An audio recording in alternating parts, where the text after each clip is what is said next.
আসসালামু আলাইকুম ওয়া রাহমাতুল্লাহি ওয়া বারাকাতুহু ইন্নাল হামদুলিল্লাহি ওয়াহদা ওয়াসসালাতু ওয়াসসালামু আলা রাসূলিল্লাহ আম্মা বা'দ। সুপ্রিয় দর্শক ও শ্রোতা, আজকে আমরা আপনাদের সামনে আহমিয়াত তলাবুল ইলম শারঈ ইসলামী জ্ঞান অন্বেষণের গুরুত্ব সম্পর্কে আলোচনা করব। সম্মানিত বন্ধুগণ, জ্ঞান এটা এমন একটি বিষয় যেটি একটি আলোকবর্তিকা, যার মাধ্যমে মানুষের উন্নতির শীর্ষ চূড়ায় পৌঁছার একটা বাহন হয়ে থাকে। জ্ঞান মানুষকে আর পশুর মধ্যে একটা পার্থক্য সৃষ্টি করে থাকে। একটা জ্ঞানী মানুষ আর একটা অজ্ঞানী মানুষ অনেক বিশাল পার্থক্য। কুল হাল ইয়াস্তাবিল্লাযীনা ইয়া'লামুন ওয়াল্লাযীনা লা ইয়া'লামুন। আল্লাহ রাব্বুল আলামিনের বাণী হলো, বলুন যারা জানে আর যারা জানে না তারা কি সমান? কখনোই সমান হতে পারে না। আলো অন্ধকার, দিন রাত, ছায়া রোদ, এগুলি কি সমান হতে পারে? না, সমান হতে পারে না। অনুরূপভাবে জ্ঞানী আর অজ্ঞানী, জ্ঞান রাখে যে আর যে মূর্খ, এর মধ্যে পার্থক্য রয়েছে। তবে এই জ্ঞানগুলির মধ্যে শীর্ষ চূড়ার জ্ঞান হলো ইসলামী জ্ঞান, শরঈ জ্ঞান, কোরআন এবং হাদিসের সঠিক জ্ঞান। অনেক মানুষ জ্ঞানী আছে, কিন্তু কোরআন এবং হাদিসের সঠিক জ্ঞান তার মধ্যে নেই। এই জন্য করে একটি মুসলিম জাতির উন্নতির শীর্ষ চূড়া হলো জ্ঞান অর্জন করা, এবং জ্ঞান অর্জন করার জন্য শ্রেষ্ঠতম জ্ঞান হলো কোরআনের জ্ঞান এবং আল্লাহ রসুল সাল্লাল্লাহু আলাইহি ওয়াসাল্লামের ওহীর জ্ঞান। এই জন্য কোরআন এবং হাদিসের জ্ঞান যার ভেতরে রয়েছে সে মহা সৌভাগ্যবান। আল্লাহ রাব্বুল আলামিনের বিশেষ করুণা তার মধ্যে রয়েছে।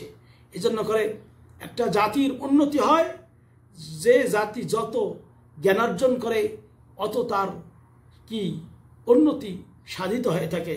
এবং এই জ্ঞানের মাধ্যমে সে আল্লাহর তাকওয়া অর্জন করে, জ্ঞানের মাধ্যমে আল্লাহ ভীতি অর্জন করে, জ্ঞানের মাধ্যমে সে একটি হালাল এবং হারাম, হক না হক, সত্য মিথ্যা, ন্যায় অন্যায়, এইগুলি পরিমাপ করার মাপকাঠি পেয়ে থাকে।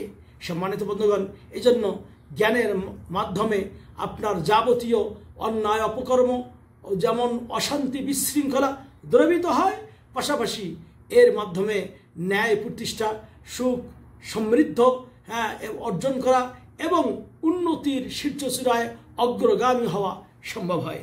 কাজে আসুন আমরা এই জ্ঞানের মধ্যে কোরআন এবং হাদিসের জ্ঞান মূলত শিক্ষা করার চেষ্টা করি।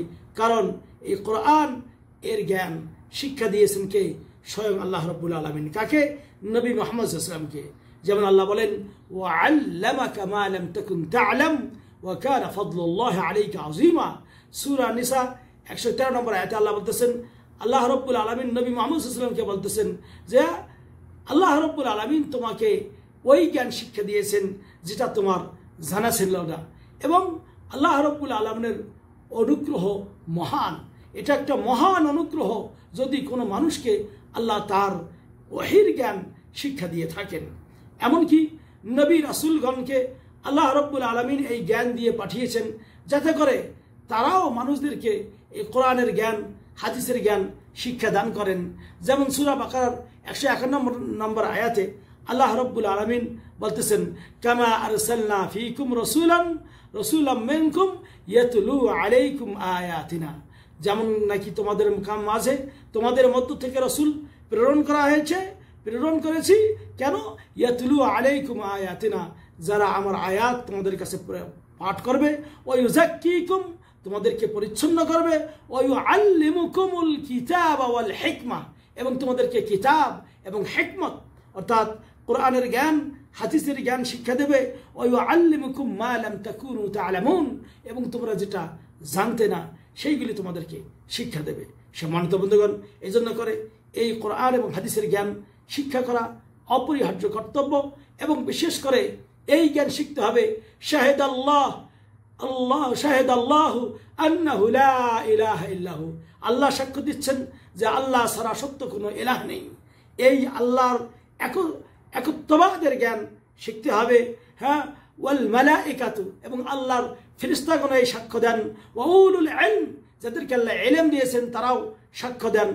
এই সাক্ষ্যবাণীর সঙ্গে আল্লাহ রাব্বুল আলামিনের সাক্ষ্যবাণীকে অ্যাড করা হয়েছে, সংযুক্ত করা হয়েছে, কারণ এই জ্ঞানের মর্যাদা অনেক রয়েছে। ফাইন কি উলুল ইলমি কাইমান বিল কিসত লা ইলাহা ইল্লা হুয়াল আজিজুল হাকিম, যে আল্লাহ রাব্বুল আলামিন ন্যায় নিষ্ঠবান যারা রয়েছেন তারাও আল্লাহর সঙ্গে ফেরেশতারাও সাক্ষ্য দেন, জ্ঞানীগণ সাক্ষ্য দেন। এই সাক্ষ্যবাণীর সম্পৃক্ততা করেছেন আল্লাহ রাব্বুল আলামিন কাদের সঙ্গে? উলুল ইলম, যাদেরকে আল্লাহ ইলম দিয়েছেন। কাজেই যাদেরকে আল্লাহ ইলম দিয়েছেন অনেক মর্যাদা তাদের। যেমন এটা সূরা আলে ইমরানের সেই 18 নম্বর আয়াত, আরেকটি সূরা মুজাদালার 11 নম্বর আয়াত আল্লাহ রাব্বুল আলামিন বলতেছেন ইয়ারফা'ুল্লাহু আল্লাযীনা আমানু মিনকুম ওয়াল্লাযীনা উতুল ইলমা দারাজাত, তোমাদের মধ্যে যারা ঈমান এনেছে তাদের মর্যাদা আল্লাহর কাছে বেশি, এবং ওই ঈমানদারদের মধ্যে যাদেরকে আল্লাহ ইলম দিয়েছেন তাদের মর্যাদা আরো আরো অনেক বেশি, অনেক বেশি। অনুরূপভাবে সম্মানিত বন্ধুগণ, যে প্রথমে যেটা আয়াত পড়েছি, কুল হাল ইয়াস্তাবিল্লাযীনা ইয়ালামুন ওয়াল্লাযীনা লা ইয়ালামুন, যারা জানে আর যারা জানে না তারা কি সমান? সূরা জুমার 9 নম্বর আয়াতে। এবং একটি হাদিসে বর্ণিত রয়েছে, নবী করিম সাল্লাল্লাহু আলাইহি ওয়াসাল্লাম বলেছেন যে মান সালাকা তরিকান ইয়ালতামিসু ফীহি ইলমান সাহালাল্লাহু লাহু তরিকান ইলাল জান্নাহ, যে ব্যক্তি কোনো পথ অন্বেষণ করলো ইলম অর্জন করার জন্য, আল্লাহ রাব্বুল আলামিন তার জন্য এর মাধ্যমে তাকে জান্নাতের পথকে সহজ করে দেন। কারণ এর যারা ইলম অন্বেষণ করে তাদের জন্য আল্লাহর ফেরেশতা মণ্ডলীগণ তাদের পর বা পাখা বিছিয়ে দিয়ে থাকেন। অনুরূপভাবে সেই সমুদ্রের মাছ, গর্তের পিপিলিকা, অন্যান্য কীট পতঙ্গ তারাও এদের জন্য দোয়া করে থাকেন, এবং এরা হলেন নবীদের উত্তরসূরি। হ্যাঁ, ওয়া ইন্নাল উলামা ওয়ারাসাতুল আম্বিয়া, ওলামাগণ আলেমগণ নবীগণের উত্তরসূরি, এবং তারা টাকা পয়সার কোনো উত্তরসূরি হন না, তারা জ্ঞানের উত্তরসূরি হয়েছেন। সম্মানিত বন্ধুগণ, হাদিসটি আবু দাউদ, তিরমিজি, ইবনে মাজাহ এবং সুনানের কিতাবগুলিতে বর্ণিত রয়েছে। আসুন সেই কোরআন এবং হাদিসের জ্ঞান নিজে শিক্ষা করি, অপরদের শিক্ষা দেওয়া চেষ্টা করি। খায়রুকুম মান তাআল্লামাল কুরআন ওয়া আল্লামা, তোমাদের মধ্যে শ্রেষ্ঠ সেই ব্যক্তি যে নিজে কোরআন শেখে এবং অপরকে শিক্ষা দেয়।